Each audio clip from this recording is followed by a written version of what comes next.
첫 번째 주제입니다. 당연한 기각 결정을 내리면서 한편으로 지금 검찰의 손을 들어준 법원, 그거에 대한 내용인데요. 한번 무슨 내용인지 기사를 보면서 같이 개인적인 생각을 좀 전해드리겠습니다. 네, 고일석 선생님의 그 해설인데요. 당연한 기각 결정 내리면서 한편으로 검찰 손 들어준 법원. 이게 무슨 뜻인지 한번 같이 보도록 하겠습니다. 네, 오늘 새벽이죠. 서울 동부지방법원은 조국 전 장관에 대한 구속영장 청구를 기각했습니다. 정말 당연한 결과인데요. 그 기각 사유에서 범죄의 중대성이 인정된다고 보기 어렵다면서도 범죄 혐의가 소명되고 범행의 죄질이 좋지 않다는 등의 엇갈리는 평가를 내렸습니다. 그래서 이걸로 굉장히 찝찝해 하시는 분들이 많이 계신데요. 저 또한 마찬가지였고요. 법원이 발표한 그 조국 전 법무부 장관 구속영장 기각 사유가 바로 다음과 같습니다. 요약해보자면 피의자의 주거가 일정하고 이 사건 범죄 혐의가 소명되는데도 피의자가 일부 범행 경위와 범죄 사실을 부인하고 있기는 하나 이 사건 수사가 상당히 진행된 사정 등에 비추어 보면 현 시점에서 증거를 인멸할 염려가 있는 때에 해당하는 구속사유가 있다고 보기 어려움. 그래서 피의자가 직권을 남용해서 유재수 씨에 대한 감찰을 중단한 결과 우리 사회의 근간인 법치주의를 후퇴시켰을 뿐만 아니라 국가 기능의 공정한 행사를 저해한 사정이 있기는 하나 피의자의 사회적 지위, 가족관계, 구속 전 피의자 신문 당시의 진술 내용 및 태도, 피의자의 배우자가 최근에 다른 사건으로 구속되어 재판을 받고 있는 점, 정경심 교수 얘기죠.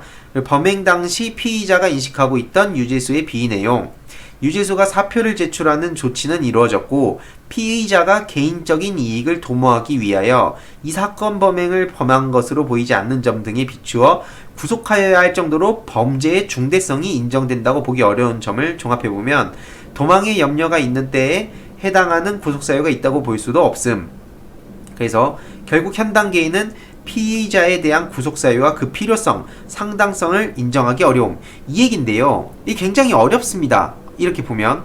이게 근데 요약을 해보면 무슨 소리냐면요. 일단 피의자의 주거가 일정하고 증거를 인멸할 염려가 있는 때에 해당하는 구속사유가 있다고 보기 어렵다. 이거는 요약해보면 이겁니다. 지금 조국 전 장관의 주거가 일정하고 증거를 인멸할 염려가 이제 없다는 소리죠. 그래서 그런 그 구속사유에 해당하지 않다는 거를 얘기를 하면서도 범죄 혐의가 소명되는데도 피의자가 일부 범행 경위와 범죄 사실을 부인하고 있다는 점을 강조하고 있습니다. 그래서 이 범죄 소명을 부연하는 부분에서는 직권을 남용했고 감찰을 중단했으며 우리 사회의 근간인 법치주의를 후퇴시켰을 뿐만 아니라 국가 기능의 공정한 행사를 저해한 사정이 있다며 마치 판결을 내리듯 자세하고 단정적인 판단을 내리고 있습니다. 그러나 아랫부분에 이제 그 유재수에 대한 내용들을 보면서 그 범죄의 중대성이 인정된다고 보기 어렵다며 앞의 판단과는 또 상반되는 또 다른 판단을 내리고 있습니다. 그래서 앞에 부분을 보면 영장이 기각될 경우 큰 타격을 입을 것으로 평가되고 있던 검찰이 되게 이제 신난 그런 내용이죠.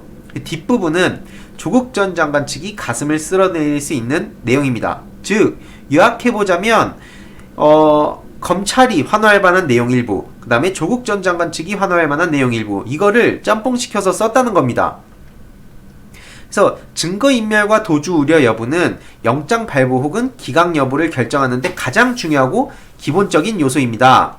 그래서 이 부분에 대해선 명확하게 판단을 하면서도 검찰 편과 조국 전 장관 손을 들어주는 판단을 내렸습니다. 그래서 요약해보자면 죄를 지은 건 맞는 것 같고 죄질은 나쁘지만 그다지 큰 죄를 지은 게 아니고 증거인멸과 도주 우려가 없어서 구속할 이유는 전혀 없다. 이게 이 판결문의 핵심 요약입니다. 근데 왜 그렇다면 법원은 기각 결정문을 이렇게 오락가락하면서 찝찝하게 썼을까요? 이 기사를 보시는 바와 같이 구속영장 발부 혹은 기각결정문에서 사용되는 범죄가 소명된다. 지금 이 범죄가 소명된다는 얘기가 굉장히 많이 이렇게 오르락내리락 하고 있는데요. 이 표현은 유죄가 확정적이란 뜻이 아니라 유죄 입증의 정도가 절반 넘는 정도라는 뜻이라고 합니다. 하지만 법원은 그 뒤에 범죄의 내용을 단정적으로 제시하고 법치주의 후퇴, 국가기능의 공정한 행사 저해 등의 평가를 덧붙여서 유죄 입증의 정도가 일반 경우보다 더 높은 것처럼 설명을 하고 있는 겁니다. 그러나 구속 여부만 놓고 보면 증거인멸과 도주우려가 없다는 건 다른 어떤 사정도 뒤집기 어려운 가장 결정적인 부분입니다. 그래서 이 지점 때문에 제가 아까 전에 이 구속영장 재청구가 이 건으로는 굉장히 어렵다고 얘기를 한 건데요. 가장 중요한 기각 사유인 증거인멸과 도주우려, 이걸 기억하시면 됩니다. 증거인멸과 도주우려를 보면 조국 전 장관의 손을 들어주면서도 범죄 혐의 소명과 죄질, 이걸로 검찰의 체면을 살려줌으로써 영장기각으로 검찰이 받게 될 타격을 최소화시켜주려는 의도가 자연스럽게 내포가 돼 있는 거죠. 더 나아가서 이 범죄 소명의 부분을 이례적으로 상세하고 구체적으로 서술해서 영장기각으로 실망하게 될 검찰을 달래주려는 그런 과도한 배려로 읽히기도 합니다. 근데 또 다른 한편으로 보면 이렇게 법원이 이미 혐의 소명 여부와 죄질에 있어서 정말 과할 만큼의 표현을 했죠. 그래서 지금 이 조국 전 장관 지지자들은 굉장히 화가 났는데, 이게 또 다르게 보면 이거를 법원도 이미 인정했기 때문에 검찰이 추가 보완을 통해 영장의 재청구를 시도하기가 쉽지 않을 것으로 보인다는 겁니다. 그래서 관련 문서들이 폐기됐다며 증거인멸의 우려를 강조했던 검찰의 주장은 완전히 기각됐으므로 영장 판단의 가장 중요한 요건인 증거인멸과 도주우려 부분을 따로 입증하지 못한다면 결국 영장 재청구는 사실상 어려워지고요. 이 정도 했으니까 영장 재청구는 생각하지 말라는 의미로도 해석할 수 있다고 봅니다. 그래서 수사도 할 만큼 했으니 이 정도에서 마무리하라는 조언과 충고의 뜻도 담겨 있다고 볼 수 있겠네요.